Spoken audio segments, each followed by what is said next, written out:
BJP को शर्मिंदा होना चाहिए।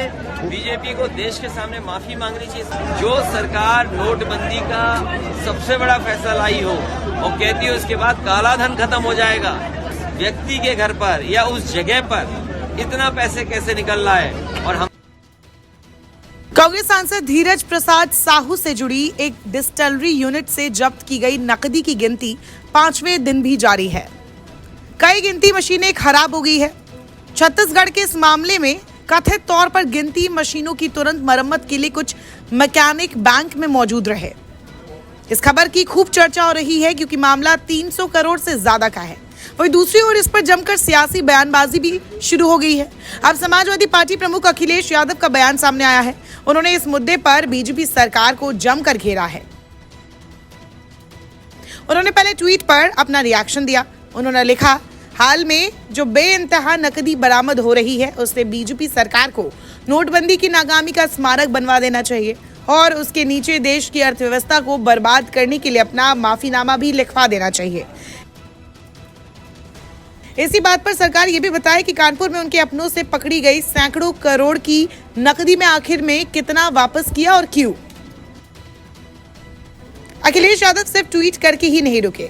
मैनपुरी पहुंचे अखिलेश यादव ने मीडिया से बातचीत में कहा, बीजेपी को शर्मिंदा होना चाहिए और देश के सामने माफी मांगनी चाहिए कि उनकी नोटबंदी जैसी योजना फर्जी निकली। आप खुद सुनिए अखिलेश यादव ने क्या कहा।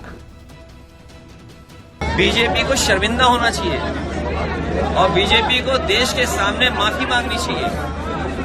बीजेपी को शर्मिंदा होना चाहिए।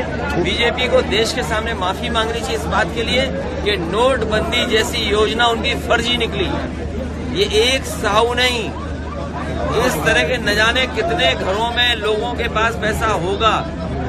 सरकार अगर ये बात कह रही है कि किसी घर में 250 करोड़ से ज्यादा पैसा निकला है तो सरकार ये भी बताए कि 2000 रुपए जो आपने छापे थे वो किन किन बैंकों में, किस जिले में, किस बैंक की ब्रांच में सबसे ज्यादा जमा हुए हैं।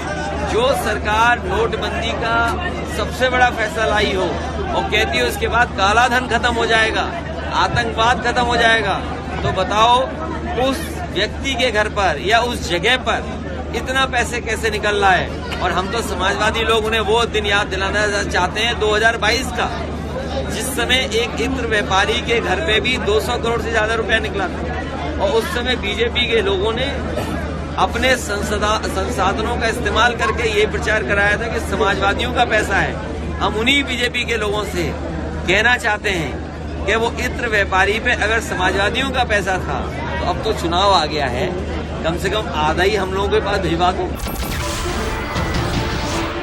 नमस्कार, मैं हूं मानक गुप्ता। अगर आपको हमारा ये वीडियो पसंद आया हो तो इसे लाइक और शेयर जरूर करें और हाँ, हमें सब्सक्राइब और फॉलो करना ना भूलें ताकि आप देश और दुनिया की कोई खबर मिस ना करें। तो जुड़े रहिए हमारे साथ और देखते रहिए न्यूज़ 24।